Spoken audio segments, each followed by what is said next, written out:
After 4 years, Origin seems to have the Wing Commander series of games down to a science. Finally, they appear ready to tinker with the formula a bit. First with Privateer, and now with Wing Commander Armada. That's right, the rumors are true. The latest Commander is multiplayer. Flight sim fanatics have always said that the best opponents are human.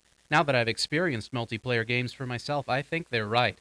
Modem games are more popular than ever, and if you have a friend you can dial up and play with, this game is a must-have for your collection. For those people that are craving some new Wing Commander action and don't want to blast their friends, there's a campaign mode, a Gauntlet mode, and for those strategy buffs, Origin has included a simple but fun tactical strategy game. You thought the strategy game was fun? What's your favorite color? Tweed? Calling the Armada and campaign modes strategy games is like calling the plots of the other WC games interactive movies. The strategy part is painfully simple and not very interesting. It's just a context. It's an excuse for more battles. This is a multiplayer game first and foremost. Fans of the previous Wing Commander games will openly drool when they see the new graphics engine. The ships are beautiful, with the new addition of Garou shading, and close flybys are much less painful to look at. Ships' shields are actually visible as a shimmering blue globe when they get shot. Your ship even gets knocked around when your opponent scores a hit. The graphics are amazing.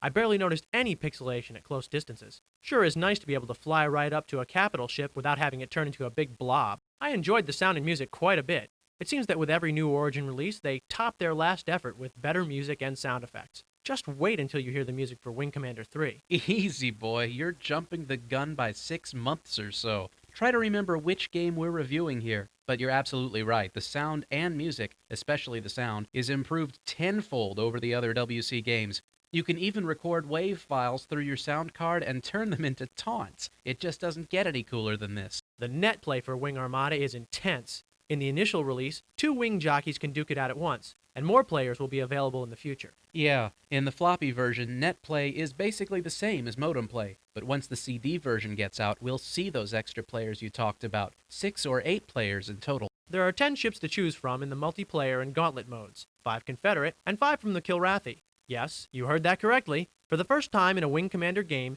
you can fly for the Kilrathi. Hello in there! There are 10 ships to choose from in the Armada and campaign games, too. You just have to build them. The inclusion of light, medium, and heavy fighters is a great thing to throw in, though, I must admit. All of us who've had to go up against a Kilrathi heavy fighter in some con-fed tin mosquito can now happily turn the tables and revel in extreme firepower. The Gauntlet mode is a fun and simple way to practice your close combat fighting. You just fight, and then you fight some more.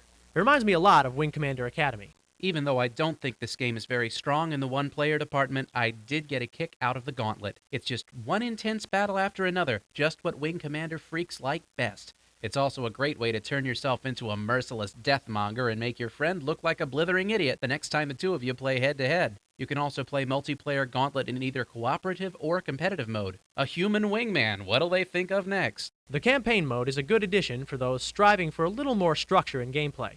But one of the cooler additions is the strategy mode called Armada. For a strategy game, it's extremely simple. It really only involves manufacturing various items, building a fleet, and conquering planets.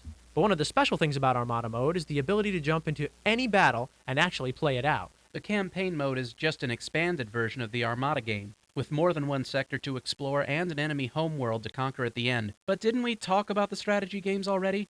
In the dictionary under redundant, it says, see redundant. I'd have to say that one of my only gripes with this game is that it's easy to run into another ship, which in a way isn't really a gripe. It's going to happen no matter what. There's not much they can do to stop it. Don't be so wishy-washy, Charlie Brown. If you're going to whine, whine. Don't just sit in the corner and whimper. I thought it was too easy to run into people, too. Many of the computer-controlled ships fly like little kids playing chicken on their Schwinns. Of course, when you and I fly headlong into each other, we only have ourselves to blame. Overall, I found Wing Armada to be just what the doctor ordered. It couldn't have been much better if I had designed it myself. That's not much of a compliment. I have serious doubts about your programming skills. For my nickel, in multiplayer mode, I think Armada ranks right up there with Doom as a game you simply have to play at least once before you die. I'm glad Origin waited until they had a new engine before they released this, since the enhanced graphics and sound make this terrific game all the more exciting. As a one-player game, though, I don't think it has all that much to offer. The Gauntlet is fun enough, but the strategy portion of this package is just a painfully simplified Master of Orion knockoff.